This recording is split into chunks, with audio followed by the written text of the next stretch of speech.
শেষ হচ্ছে জি বাংলার জনপ্রিয় ধারাবাহিক তুই আমার হিরো। 22শে ফেব্রুয়ারি শেষ দিনের শুটিং শেষ করলেন তুই আমার হিরো ধারাবাহিকের পুরো টিম। হয়তো আর মাত্র কিছুদিন টিভির পর্দায় সম্প্রচারিত হবে এই সিরিয়াল। এই সিরিয়াল কার কার প্রিয় ছিল তা কমেন্টে জানিও। ফের আরও এক মেগার কপাল পুড়ল। 1 বছর পূর্ণ হওয়ার আগেই বন্ধ হলো জি বাংলার জনপ্রিয় ধারাবাহিক। চ্যানেলের সিদ্ধান্তে অবাক দর্শক।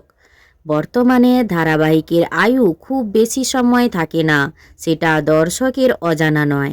কারণ আচমকাই 3 মাস হতে না হতেই টিআরপির অভাবে সিরিয়াল বন্ধ করে দেওয়া হচ্ছে।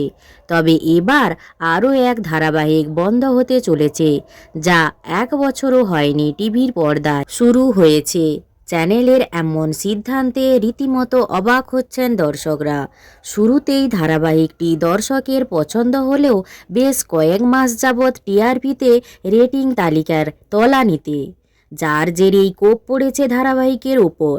নতুন ধারাবাহিকের জন্য এবার বন্ধ হতে চলেছে জি বাংলার তুই আমার হিরো ধারাবাহিক। হ্যাঁ, অবিশ্বাস্য হলেও এটা সত্যি। খুব শীঘ্রই জি বাংলা থেকে বিদায় নিচ্ছে এই ধারাবাহিক। 2025-এ 10ই মার্চ থেকে শুরু হয়েছিল এই ধারাবাহিক। সম্প্রতি ধারাবাহিকের সদস্য অনুরাধা মুখার্জি, গল্পে যিনি আরসির দিদি, নিজের ফেসবুক পোস্টে জানালেন ধারাবাহিক বন্ধের খবর। তুই আমার হিরোর পুরো টিমের সঙ্গে ছবি পোস্ট করে অনুরাধা লেখেন, দেখা হবে আবার অন্য কোথাও অন্য কোনোভাবে।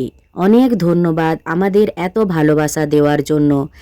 এই তুই আমার হিরো ধারাবাহিকের কোন সদস্যকে আপনার বেশি ভালো লাগতো তা কমেন্টে জানিও। আর ভিডিওটি ভালো লাগলে একটি লাইক করে পিউ 14 পেজটি ফলো করুন।